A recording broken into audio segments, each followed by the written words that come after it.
Assalamu alaikum wa rahmatullah wa marhaba bil ga'a al-muslimin. Le Maroc et l'Algérie, en ce début d'année 2023, sont en proie à de nombreux défis, tant politiques qu'économiques. Et l'avenir peut sembler incertain. La guerre au Sahara, la crise économique en Tunisie et les relations qui deviennent de plus en plus complexes avec les Occidentaux et les Chinois et les Russes. Plus largement, on peut parler aussi d'un monde arabe qui est touché par des crises depuis plusieurs années. La Syrie, l'Iran, la Palestine, le Liban, tous ces conflits agitent le monde arabe et retardent en quelque sorte le développement du monde arabe. Dans cette vidéo, nous allons examiner de plus près certains de ces défis, les solutions potentielles à apporter et qu'est-ce qui pourrait apaiser les tensions entre le Maroc et l'Algérie et dans le monde arabe plus généralement. Tout d'abord, on revient vite fait sur une actualité pour rebondir sur les solutions apportées. Le médiateur de l'ONU, donc Staffan de Mistura, prévoit d'organiser des consultations bilatérales informelles liées au Sahara occidental. Son objectif est simple, faire asseoir les quatre parties, donc le Maroc, l'Algérie, la Mauritanie et les séparatistes du Polisario pour trouver une solution politique et non pas militaire pour régler ce conflit. Toutes ces négociations, tous ces pourparlers font perdre un temps précieux au Maroc, font perdre un temps précieux à l'Algérie qui connaissent tous les deux des difficultés grandissantes en ce début d'année 2023. Le Maroc fait face à une inflation grandissante tandis que l'Algérie souffre d'une instabilité politique chronique depuis les années 80. Et moi, c'est ce que je retiens de ces derniers mois, en particulier en ce début de mois du Ramadan.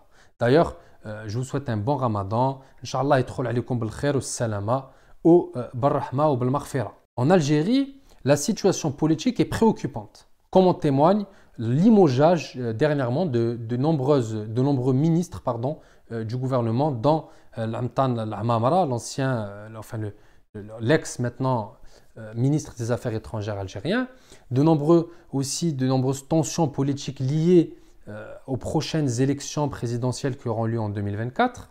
Malgré toutes ces tensions, toute cette instabilité politique qui règne maintenant depuis 40 ans, l'Algérie a réussi à amasser une certaine quantité de devises, de dollars, grâce à la guerre en Ukraine et à l'augmentation des prix des hydrocarbures. Ce que le Maroc n'a pas pu faire, car il n'a pas les richesses pétrolières de l'Algérie. Le Maroc donc fait face à une inflation galopante, notamment pendant cette période du mois du Ramadan. Les prix des fruits et des légumes atteignent des sommets records, jamais vus auparavant. Les Marocains, les citoyens marocains déjà fragilisés par la crise du Covid, fragilisés par les inégalités territoriales et sociales, fragilisés par le manque d'aide sociale pour les plus démunis, subissent de plein fouet cette situation inflationniste. C'est dans ce contexte que les deux États donc, vont participer au prochain sommet de la Ligue arabe qui se tiendra en Arabie Saoudite. Ce sommet de la Ligue arabe, qui a le mérite au moins d'exister, n'a jamais eu un point important dans le monde depuis sa création, car les États arabes ont tous des intérêts différents. Pour reprendre l'exemple du Maroc et de l'Algérie, on peut citer par exemple l'intégrité territoriale du Maroc qui est un point central, névralgique, qui est quelque chose d'hyper important pour le Maroc et qui va totalement à l'encontre des positions diplomatiques d'Alger, notamment en raison du soutien de la milice séparatiste, pour ne pas dire terroriste, du Polisario. D'ailleurs, l'un des sujets qui sera abordé dans cette réunion donc, du sommet arabe qui se tiendra en Arabie Saoudite sera le respect de l'intégrité des nations arabes, c'est-à-dire l'intégrité territoriale, mais aussi politique, en refusant que des pays comme la Russie, les États-Unis ou Israël ou encore les États européens puissent s'immiscer et ne pas respecter les institutions d'un État. Tous ces points donc seront évoqués. Le sommet à venir sera donc très important, car il abordera de nombreux sujets brûlants tels que la guerre en Ukraine, la position des pays arabes vis-à-vis d'Israël et de la Palestine, ainsi que les crises qui se profilent à l'horizon en Syrie, en Iran et dans d'autres pays. Les défis qui nous attendent sont considérables et dangereux. Nous devons y faire face en faisant preuve de plus de coopération politique et économique. Reprenons l'exemple de deux pays encore arabes, la Tunisie et le Liban, qui sont tous deux en faillite, qui ont besoin d'aide financière et de prêts.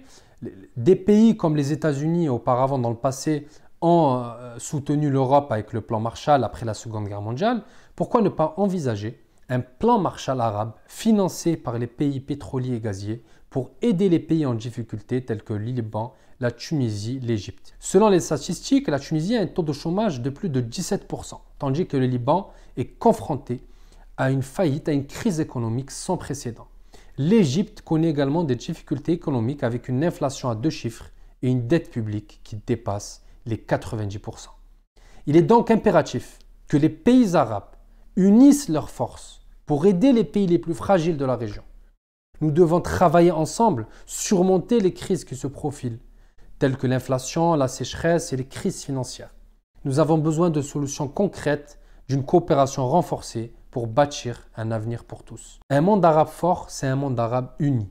En ce mois de Ramadan, nous devons nous souvenir de l'unité islamique qui nous unit. Pour continuer à faire la comparaison avec le Maroc et l'Algérie, il faut régler tous ces conflits qui parasitent l'unité du monde islamique et qui profitent à des entités étrangères, à des industries étrangères et donc à des économies étrangères. Vous l'aurez compris, pour surmonter tous ces problèmes et tous ces défis, nous devons nous souvenir de notre passé, de l'unité passée du monde islamique. Les pays les plus riches devront aider les pays les plus pauvres. Tous les guerres, tous les conflits géopolitiques qui ont été causés soit par des dirigeants irresponsables, soit par des États étrangers qui ont su profiter de la faiblesse des États arabes pour créer ces conflits. Tous ces problèmes devront être réglés pour surmonter ces défis et toutes les crises du futur. Barakallahu fekoum, j'espère que cette vidéo vous aura plu. N'hésitez pas à liker, à partager, à vous abonner, ça me fait énormément plaisir. Jazakallahu khair, wa barakallahu fekoum, wa assalamu alaikum wa rahmatullahi wa barakatuh.